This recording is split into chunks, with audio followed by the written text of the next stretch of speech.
السلام علیکم۔ آج کی اس ویڈیو میں ہم بات کریں گے کہ جب ہاتھیوں والا لشکر خانہ کعبہ کو گرانے کے لیے مکہ پہنچا تو اللہ تعالیٰ نے کس طرح معجزانہ طور پر اس لشکر کو ہلاک کر دیا۔ دراصل بات اس زمانے کی ہے کہ ابھی نبی پاک صلی اللہ علیہ وسلم اس دنیا میں تشریف نہیں لائے تھے۔ اس وقت بھی خانہ کعبہ کو ایک برکت کا مقام سمجھا جاتا تھا۔ دور دور کے علاقوں سے لوگ خانہ کعبہ کی زیارت اور حج کے لیے آتے تھے، کیونکہ وہ سب ابراہیمی تھے اور ایک اللہ کو مانتے تھے، لیکن اللہ تعالیٰ کے ساتھ بتوں کو بھی شریک کرتے تھے۔ کہتے تھے کہ اللہ تعالیٰ کے یہاں یہ ہمارے سفارشی ہیں۔ جب دور دراز سے لوگ یہاں آتے تھے تو یہاں خرید و فروخت بھی کرتے تھے، جس سے مکہ والوں کو فائنینشلی کافی فائدہ ہوتا تھا۔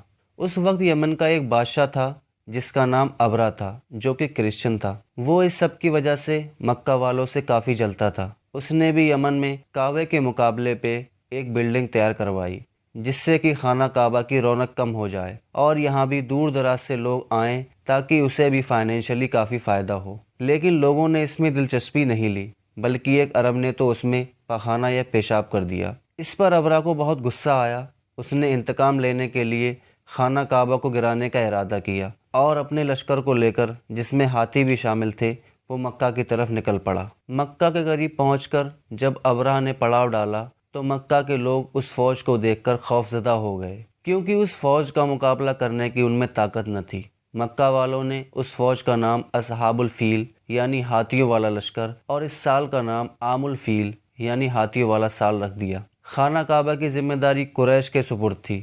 سب نے مل کر قریش کے سردار یعنی عبد المطلب سے گزارش کی کہ آپ ابرا کے پاس جائیں اور بہتری کی کوئی صورت نکالیں۔ چنانچہ عبد المطلب ابرا کے پاس گئے۔ اس نے جب عبد المطلب کی شریف و وجیہہ صورت دیکھی اور سرداری کا حال سنا تو بہت متاثر ہوا اور عزت کے مقام پر بٹھایا۔ پھر آنے کا مقصد پوچھا۔ عبد المطلب نے کہا کہ آپ کے لشکر نے میرے اونٹ پکڑ لیے ہیں، وہ مجھے دلوائے جائیں۔ اس پر ابرا نے کہا کہ میں تو آپ کو بہت عقل مند سمجھتا تھا، لیکن میرا خیال غلط نکلا۔ تمہیں معلوم بھی ہے کہ میں خانہ کعبہ کو گرانے آیا ہوں۔ تم نے اپنے اونٹ لینے کی کوشش کی، لیکن خانہ کعبہ کو بچانے کی نہیں۔ عبد المطلب نے فوراً جواب دیا، میں تو صرف اونٹوں کا مالک ہوں، مگر اس گھر کا بھی ایک مالک ہے، وہ اپنے گھر کی حفاظت خود کرے گا۔ ابرا یہ جواب سن کر تلملا گیا اور کہا کہ میں دیکھوں گا کہ اس گھر کا مالک مجھے کیسے روکتا ہے اور خانہ کعبہ کی حفاظت کرتا ہے۔ چنانچہ اللہ تعالیٰ کی غیبی مدد آئی۔ جب وہ اپنا لشکر لے کر آگے بڑھا تو اللہ تعالیٰ نے ابابیل نام کے چھوٹے چھوٹے پرندے بھیجے،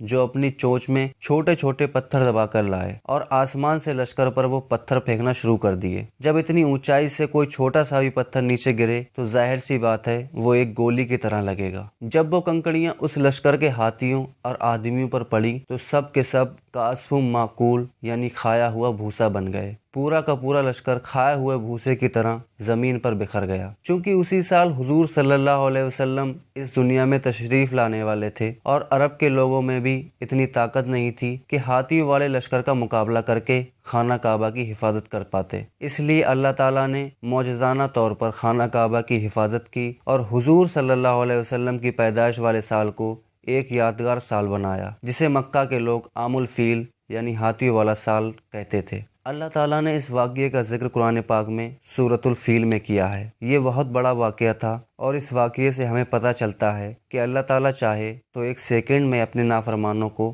ہلاک و برباد کر سکتا ہے۔ اس لیے صرف اللہ تعالیٰ پر یقین رکھیں اور اسی ایک اللہ کی عبادت کریں جو ہر چیز پر قادر اور عبادت کے لائق ہے۔ آپ کو یہ ویڈیو کیسی لگی مجھے کمنٹ سیکشن میں ضرور بتائیں۔ ملتے ہیں اگلی ویڈیو میں۔ اللہ حافظ۔